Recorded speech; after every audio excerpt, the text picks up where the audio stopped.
What is going on? What is going on? This is Mike Clark. Kill procrastination, man. Very excited. We got another hot episode for you today. Unfortunately, we're supposed to have a special guest.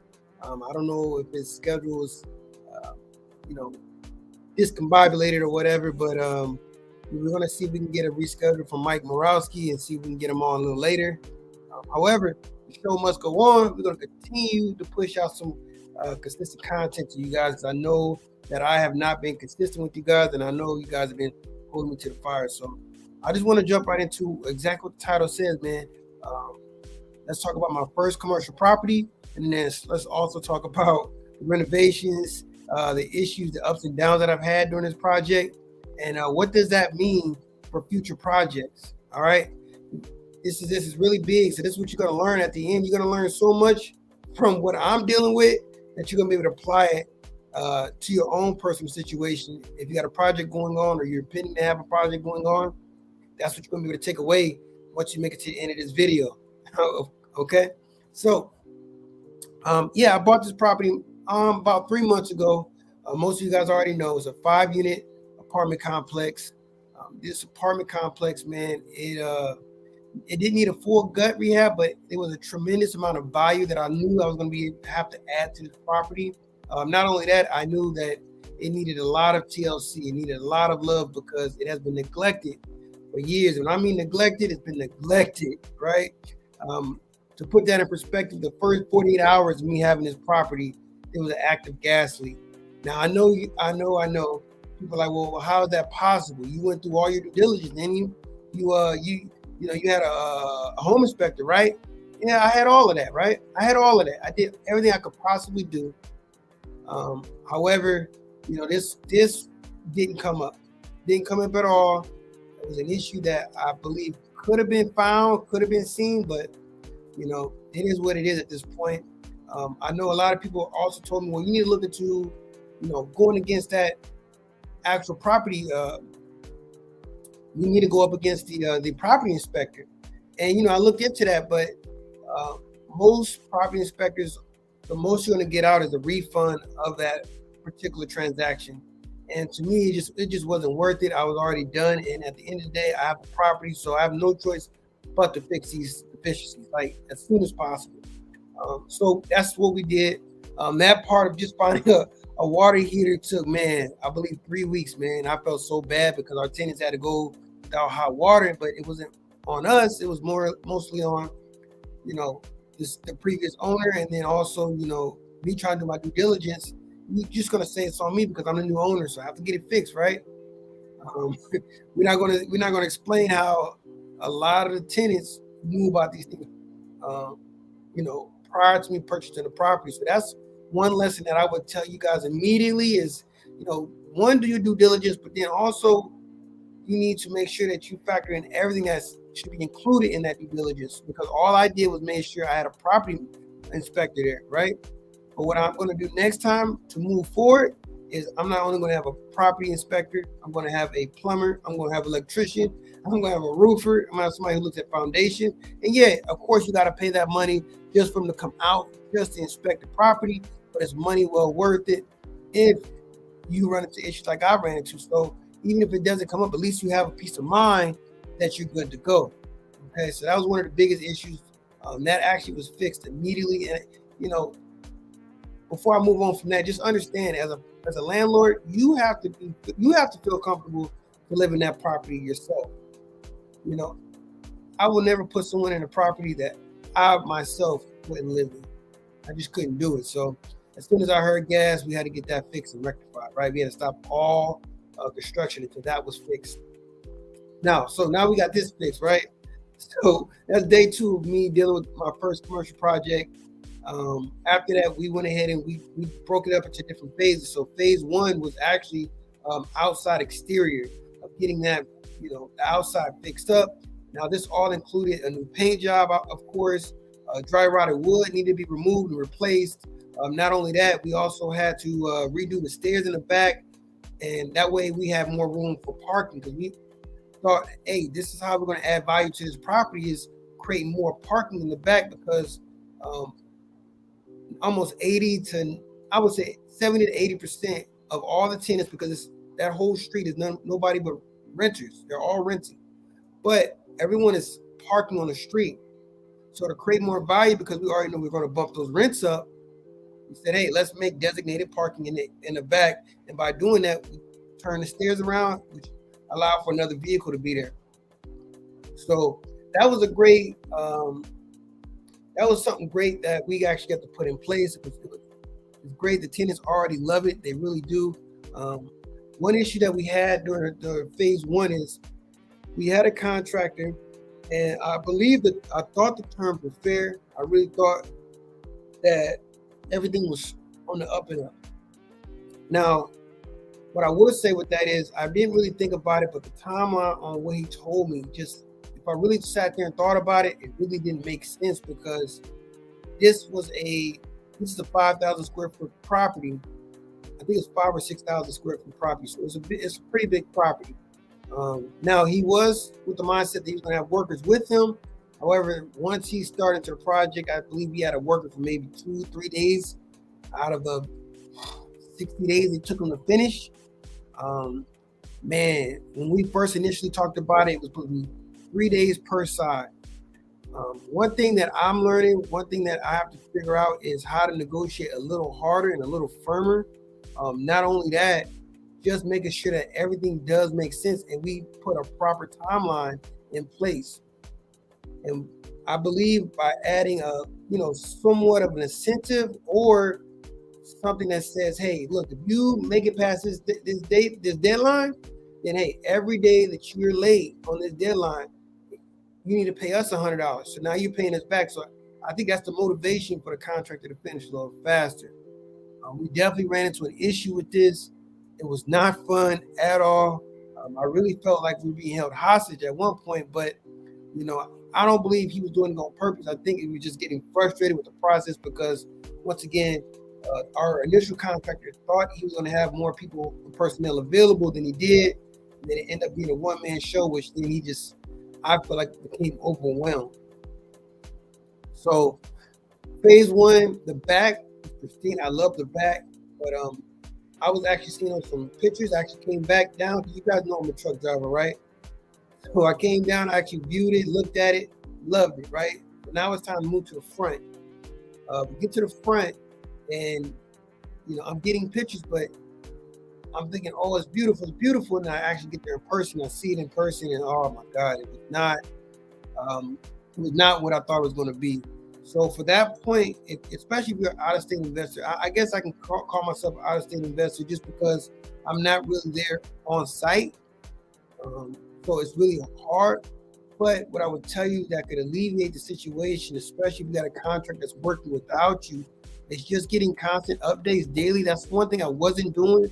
I was really putting a lot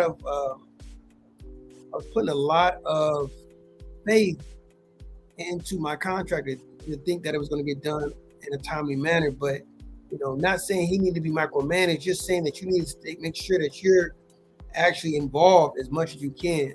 Even though I was tired after work, even though I was frustrated because of things I had going on personally, there was still an active job going on that I needed to be a part of. And that's one thing I'm taking on to the next project, is just being more involved, understanding what needs to happen, and understanding how these timelines can be pushed back and pushed back and pushed back. That's one of the biggest points that I could bring up right now, man. One of the biggest points. Okay. So once I got back, I actually looked at the property. I'm like, I don't really like it. I did some more research on some things that we could do that was going to be very, very quick. And one thing I learned about, because on the front of the property there's a bunch of little columns, and the columns needed to be sanded down, but I knew there was going to be a lot more work. We were already 60 days in. I'm trying to get this renovation done as soon as possible. We could jump right inside. So I hop on YouTube because I'm just resilient like that. What can I do to these poles? What can I do to these columns? What can I do to fix the stucco in a safe but clean manner? And there's a technique called wrapping columns.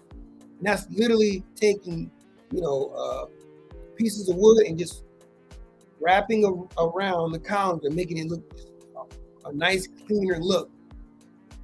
You guys are going to see the property here soon. Once I'm finished, I want to do a whole deep dive in what it looks like and everything so you guys can see where I'm coming from with it. But understand with stucco and dry rotted wood that it was just it's very, very difficult to try to bring that back to life because like I said, it's been years of neglect, years of water damage, years of just not really putting love into that property. So we got a new team. They actually came out. They're doing a wonderful job so far. We're actually getting a lot more done. We've wrapped those poles. We've staged our balcony. Our balcony was actually leaning to the side and everything when we purchased it. This was another big piece. So let me rewind. So when we were going through the closing process, right? We were going through the closing process. One of the things we were trying to negotiate was there was a front stairwell that was coming down from the top unit, and it was damaged pretty bad. Like it was actually hanging off, and it was lopsided. But the owners were in the process of actually fixing this. We were trying to negotiate it to a point where, look, don't fix it, just take the money off of the purchase price. We'll get it fixed. Because we ended up just taking the whole thing apart. We just ripped it off. We were done with it. But they end up paying money out of pocket to get it fixed, and now it's gone. We could have saved money by them just allowing us to do it, but I feel like I didn't push hard enough. And I do have a strict guideline on what I'm looking for in a property, in an investment, and I am willing to walk away. But this property, for some reason, there were some signs in place that I should have walked away, but I didn't think it was big enough to walk away. So that was one of the reasons why I didn't. But looking back on it already, it's like, yeah, I should have just said, hey, look, you either going to take it or leave it because I know this is going to be an issue for any other investor. I already know it off rip. Okay. So not only that, so now we're on phase one, but also with phase one, we're doing an admin portion as well. Understand we take over a property. I wouldn't say all, but majority of these commercial properties are not managed correctly. And what I mean by that is they're still collecting checks. They have no maintenance work order system. They have no real leases, updated leases. So there's a lot of different things when you're taking into these when you're looking at properties. You need to understand that those owners may or may not have the proper documentation. I hope you make a good decision. When we went to look at this property and vet this property, we got one piece of paper that showed that the rent rolls, and I knew it wasn't right. Something felt like that wasn't right. But we went off of that. We went off a sworn bank statement, and then we also did what's called an estoppel. Now, this estoppel was super vague, and I should have got my own estoppel. That was another thing, is just the estoppel would have really helped me out a lot more than what they provided, because they provided with an estoppel that was super, super vague. And it honestly, to me, made no sense because it was still missing a huge aspect from the leases, from the background checks, the credit reports. Like, they did nothing with these tenants. So it was during that transition, it was very hard to take ownership of this property. Of course, on the first day, we knocked on each door and notified each renter, but it was just so hard because it just wasn't a proper handover. And I know moving forward to the next property, one lesson I'm going to take from that is I'm going to literally make sure that it's in the contract that owner, the previous owner, will be responsible for making sure that the previous tenants either depart or they turn in all the proper documentations for my application process. See, they're even going to be able to stay in that property. That has to be into the contract, so then now you can walk away if they can't make it happen, because it's just a pain trying to get it done when you're taking over. And on top of that, oh yeah, you're doing a renovation, and every day you're being charged for said renovation. So now you got, I will say inmates. You have tenants threatening not to pay. You have tenants continuously tearing up the property. Not even continuously. I would say they're so used to a certain standard where they won't call in for the slightest issue. Like me and you, we'll call in. If we got a leaky toilet, we're going to call the maintenance guy. We're going to call somebody immediately. I mean, this property, they're so used to not calling anybody, they allow it to continue to happen. So when I'm seeing them, I'm like, well, why are they not calling? Why is nobody saying anything? And it makes sense. you're used to a certain situation, a certain owner, and now you have a new owner who wants to do things the right way. But you know, I've been hurt in the past with this situation. I don't know how to go forward. So one thing we do with our company, Own That Real Estate LLC. We that's one of our missions. Like, we need to stop the bleeding, especially if you're taking over a new property that's older with previous tenants. Stop the bleeding. Don't continue to let something leak and cause more damage. Don't just see something wrong with the property and not say something. You know what I'm saying? So it was little things that we were able to do that actually made our property safer immediately. One being the gas issue, because that's a life-threatening issue immediately. You know what I'm saying? So we ended that. Not only that, we made sure that it was well lit. It was women living in that property, and I don't know how they felt safe or comfortable because it was not enough adequate lighting. So at the front door, boom, there's lights there. Boom, in the back, everything's lit up like this. If you go see this property, you'll see everything so dark brightness. So it just makes everything cleaner, elegant, more modern, and it makes it feel safer. Not only that, with the lights, we also added security cameras in the front and the back, not to spy on the tenants, but just to make sure the property is safe. It's not a bad neighborhood, but you also want to remember, you want to protect your property. And especially me, I'm out of state. I'm driving, state to state. I can actually go to my phone and pull up each of my properties and look at it and see what's going on in real time. So it just gives me a peace of mind. It definitely gives my tenants a peace of mind. And then also, of course, you don't think about this, but they get to save money on their insurance, right? Because now they can say we have a security camera installed. It's well lit now. We have fire extinguishers installed. There's no more gas leak. Like, everything that we were doing as a company was helping someone else better their life, to give them a safe space to live, because everybody deserves a safe space to live. So my ups and downs with this property was literally not being firm in certain situations. Not only that, not learning the adequate terminology for, dealing with contracts and what can go in a contract, what can't go into a contract. So now I'm real heavy in learning that process, because I feel like taking that to the next project would be a lot better.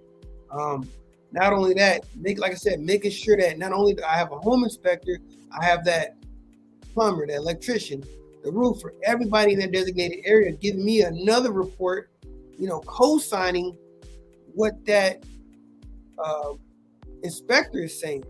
So that's another big thing. Those are big lessons that I have taken from this project thus far. So now we phase one is 95% done. There's a little patch of stucco work that still is due, but that's getting worked on. So we're 95% done with that. We're now in unit 3, and man, that's going like this. It's going like this. I think one more day it's done. We have 2 more units that's getting done with this contractor, and then the last 2 units, because there's 5 total units. 2 of the units I'm going to finish renovating myself, from painting the walls to doing whatever I need with the floor. These units actually are not that bad, so that's why I'm saying I can do those last 2 just to save me a little bit of money, because I'm really, I wouldn't say over budget, but I'm getting close to being over budget. And to alleviate that, I'm going to have to put some sweat equity into it just to keep my numbers where they need to be at. And then not only that, like I said, once they're done with unit number 3, boom, we're going to go ahead and get the appliances in there. We're going to get a what's called a mini split in it, because right now, that was also another big thing, is there was no heating and cooling systems in any of these units. I mean, when we did the inspection, one unit, they were actually warming up their space by boiling water. I mean, it was just bad, man. It's just bad. So some people, I don't even say some people, just understand, if you're living in a safe environment, you got heat, water, gas, lights, you can breathe fresh air, know that you're in a safe space, because a lot of people are not getting what you're getting. You know what I'm saying? A lot of people are putting on the front like, oh, they're living a certain way, and they're really not. If you really want to be technical about it. But understand, man, that's when real landlords like myself and other individuals of like-mindedness, they go in and they immediately put value into the property. They immediately make it safe. They immediately stop the bleeding, and they put everything together. So, like I said, that's one thing I learned just on the structural side, right? And then the admin side. The admin side with the contracts, but not only that, the utilities, understanding how utilities need to be in place immediately off rip. This has to be the worst situation. I just don't understand how these utilities keep getting messed up. But first day me taking the property over, I put it under the EIN number, I put it under the company's name just to take over the property. And then from there, we went ahead and made sure each tenant put it back into their name. And I only did that just so we could let them know we own the property. The actual bill that didn't need to be switched over because they were already in the tenant's name, we left it. But the ones that were vacant or they were leaving, yeah, we had to do it that way, right? We had to make ourselves the owner to continue to have the utilities going. Not only that, the trash disposal, that's been a headache. We have a commercial trash bin, and now I'm thinking about getting that commercial trash bin to 5 residential trash cans because that'll be a little easier and a lot, it'll be better to maintain because that commercial, I'm getting a lot of illegal dumping. I put a lock on it, they're breaking the lock, like immediately, and this is like, I'm paying almost $100 a month for commercial trash, which it doesn't seem like a lot, but if you add that up, that's $1,200 a year. That's money I could save and put towards something else. You know what I'm saying? Especially if it's not being utilized properly. That's the biggest thing with commercial properties. That's the biggest thing with residential is how do you cut costs? How do you save money? Where can you save money? And you need to tap into that. So, like I said, those are some big things that I am learning to tap into. Those are big things that I'm trying to figure out on how to be cleaner and just straight to the point with what I want. I'm trying to get more organized. My walkthrough process, my admin process, the structural process of when we do the rehab and how clean and quick that needs to be. So that is my advice to you. Before you get the property, now, of course, go out, find properties, do property acquisition, do all of that. That's great. But also have a plan. Don't wing it because I'm not necessarily winging it, but I'm winging some situations. And it's just better to have everything on paper. It makes it a lot easier, a lot smoother, and it gets you to the point. So I guess that brings me to my last point is, just recapping, and not only just recapping, just telling you guys how you can apply what I have learned. Okay, so like I said, going into residential was it's easy. Don't get me wrong, and I don't want you guys to think that I'm down in this 5 unit or I'm down in a single family, but understand, same time to buy a single unit or a 5 unit or a 20 unit or 100 unit, it's the same amount of time. Still got to do the due diligence, still got to do the walkthrough, still got to go through the contracts. You know what I'm saying? You still got to do a rehab if it's needed. You're just doing it on a bigger scale. The bigger you have a property, but if you have systems in place, that's what I'm saying. So I'm practicing with this. Here we go, Mike. Mike, you there? All right, we are in luck. We have Mike Morawski here. Let me see if I can hear him. Can you hear me?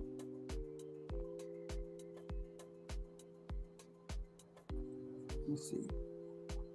Hey, how's it going? Hey, it's going all right, Mike. How are you? I'm doing great, thank you. All right. Okay. I didn't know if you were going to come or not because I had it text you earlier. I didn't know, so I just continue to just have a show today. Michael, I had us down for 4 o'clock. I'm sorry. Oh man, look, that's all good. It's all right. How are you? I'm doing all right. I'm definitely doing all right. I'm very excited to talk to you. I had a lot of questions for you, so I'm like, I thought I was going to miss you today. I'm like, man, I've been thinking about this all week. Yeah, I love the name of your show, Michael, Kill Procrastination. And I feel like maybe I'm procrastinating by getting on late. No, you wasn't. I So um I did. I had this. It was in my calendar at 4 o'clock Central Time. So I apologize for that. no, that's fine. That's fine. I don't know if you know, I'm actually a truck driver, and I had a whole heap of trouble today. My trailer had an issue, and long story short, I just had to make time for this interview. So nothing was going to stop me today. Okay, good. I'm glad. Well, I'm glad I got here. Are we live right now? Yeah, we're live right now. Okay. So let me go ahead and I'll actually end the broadcast, and I'll just bring it back in so I can refresh it. So let me